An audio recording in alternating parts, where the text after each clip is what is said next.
Yung maiinit po, unang araw ha, unang araw po 'no, ng pagtatalaga kay Attorney Claire Castro, mga kababayan. Buti na lang, buti na lang po 'no, nakapagpadala tayo ng mainit na kape bago po siya mag-PCSO. PCSO bago mag-PCO, mga kababayan. Bakit 'to? Hindi kasi ngayon, kumbaga medyo baka isipin na, "Oh, sumisipsip 'to," 'no? At least napadala natin yung kape nila bago po yung maitalaga siya na PCO. Ba't PCSO ako ng PCSO? Kasi ano, sorry, kasi malamang yang mga DDS na yan, baka yan yung mga nasa listahan nila, 'no? Hindi nagbabayad ng buwis si PBBM, um, ka ka ano tawag dun, kachokaran nila si Mel Robles, yung mga ganyan sa PCSO, bago maitalaga si Attorney Claire na PCO 'no, Undersecretary.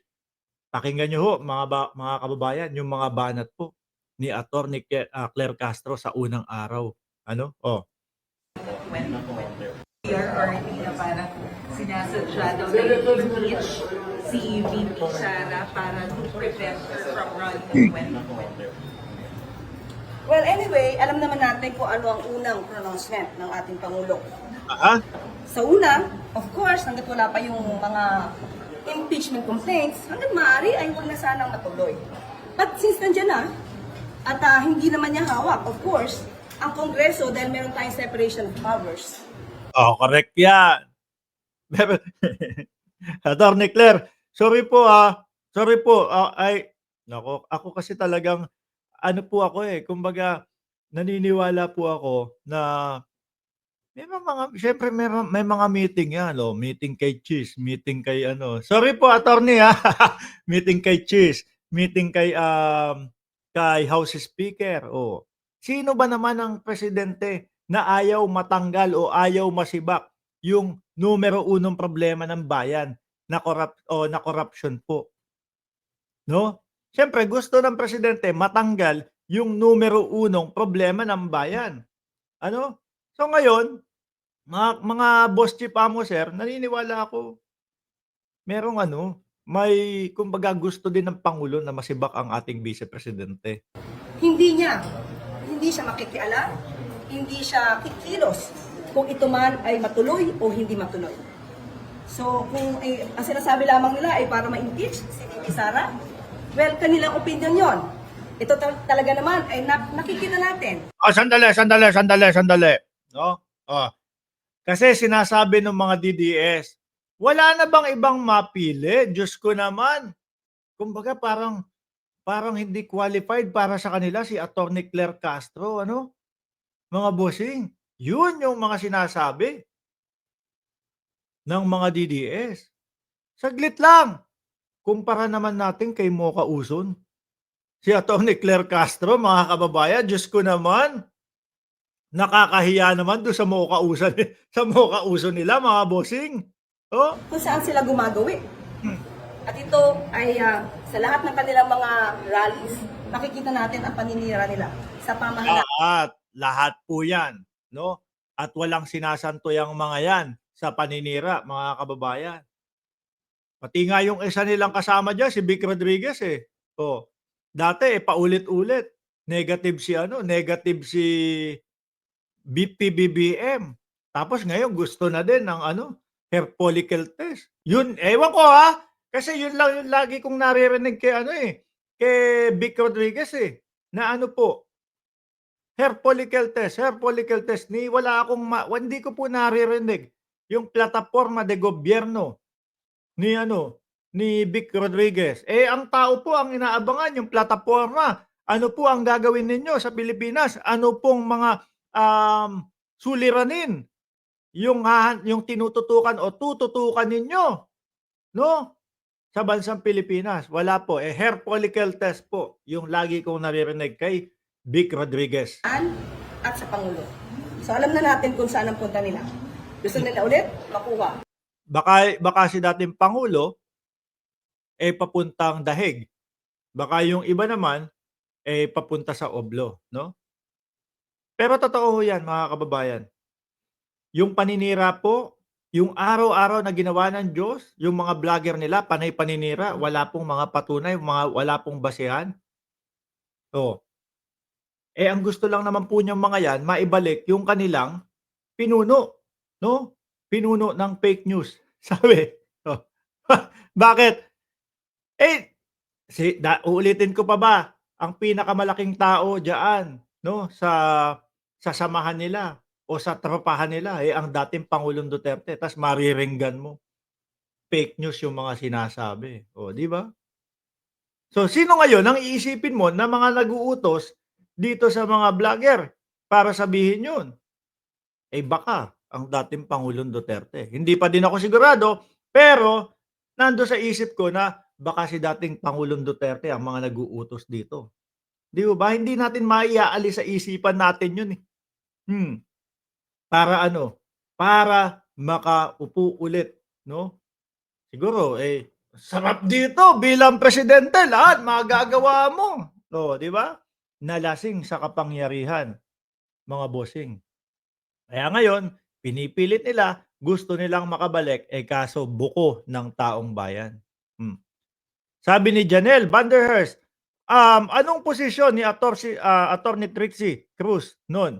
Sinayang lang niya, ewan ko po, 'no? Tatanong ko po sa noo ko, 'no? Tatanong ko, kapagka lumapad po yung noo ko, alam ko na yung mga oh, Ang power, ang authority, Ang ang allegation posisyon. po is they are veering towards dictatorship, referring to Yes. the president. Ang una pong sinabi dyan noon ay anong ebidensya? aha, Paano mapapatunayan? Katulad ng sinabi ko, hindi tayo pwedeng maniwala sa mga pang-iintriga lamang na walang ebidensya. hmm, At ito naman, siguro naman ay natatandaan ninyo, nung panahon ni dating Pangulong Duterte, inamin niya, fiscal pa lang siya, expert na siya Oh. sa pag-intriga at pagplanta ng ebidensya. ayan, totoo, mismong nanggaling po kay dating Pangulong Duterte yon, mga kababayan. Kaya hindi puwedeng alisin sa isipan ng mamamayang Pilipino, mga bossing, yung ano, yung panahon ng kontra-droga. Baka po, yung mga nandoon, yung mga nagsasabi na wala naman kinalaman yung kamag-anak nila sa droga, baka nataniman din ng ebidensya, 'no? Siyempre ikaw pulis ka, wala kang pera, 'no, problemado ka. Naku, kapagka nakayari ako ng isang papayat-payat, 'no, tirik ang mata, may sakit pala, may TB pala. Oh, meron akong makukuhang, sinasabi ni Bongo na reward system, 'no?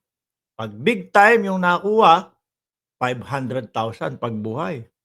Naku, ano na agad ako nun, okey na agad ako nun, 'no? Solve na yung problema ko. Kaso narinig pa, hindi, 2,000,000 kapagka nanlaban yan. Naku, ayoko ng ano, dadalhin ko pa, problema ko pa sa ano, sa pagdala nito sa presinto. 'Wag na, 'no, dito na lang. 2,000,000 pa. Tutal naman, naka-backup sa'kin ang dating pangulo. Gano'n yung mga iniisip. Yun, kawawa yung kapwa natin Pilipino na inakala nila o pinagbintangan na gumagamit ng droga o nagtutulak ng droga. Ganyan po kasi mangyayari diyan o nangyari diyan o posibleng mangyari, mga kababayan, nung panahon na yun. Yung reward system, nakakademonyo po ng utak yun. Bakit po? Yung kagaya po nung sinabi ko, imbis na dadalhin na lang po sa presinto, yayariin pa kasi mas malaki yung makukuha. 'Di ho ba? Siguro naman napatunayan na natin yan sa panahon ni Senator Leila de Lima. Oh, So ano pa ba ang ating i-expect sa dating Pangulong Duterte? Gumawa ng intriga, magplanta ng ebidensya. Thank you po. Salamat po. gumawa ng intriga, magplanta ng ebidensya. Kaso po yung mga intriga nila, hindi po tinatanggap ng mamamayang Pilipino. Hindi kaya yung paggawa-gawa din, 'no, nung video nila, mga kababayan, 'Di ba naalala nyo, meron silang tinatawag na, anong pangalan nun, pulburon video, na halos 1 taon mahigit bago lumabas? Hmm, hindi ho kaya galing din kay dating Pangulong Duterte yan? Yan, tanong lang naman ho mga kababayan. Kumbaga, nakita naman ho nating lahat yung itinanim o yung ebidensyang yun ay tanim lang at sila lang po ang gumagawa. Ang tanong lang natin ay si dating Pangulong Duterte kaya ang may utos na gawin yung video na yun? Sa tingin niyo diyan sa comment section, o sige, 'no? O yung pulburon video, sa tingin niyo ba, ang dating Pangulong Duterte ang nagpagawa nun, 'no? Para lang masuportahan yung kanyang sinasabi na nagdudurog ang ating pangulo? O yan, yan ang tanong natin.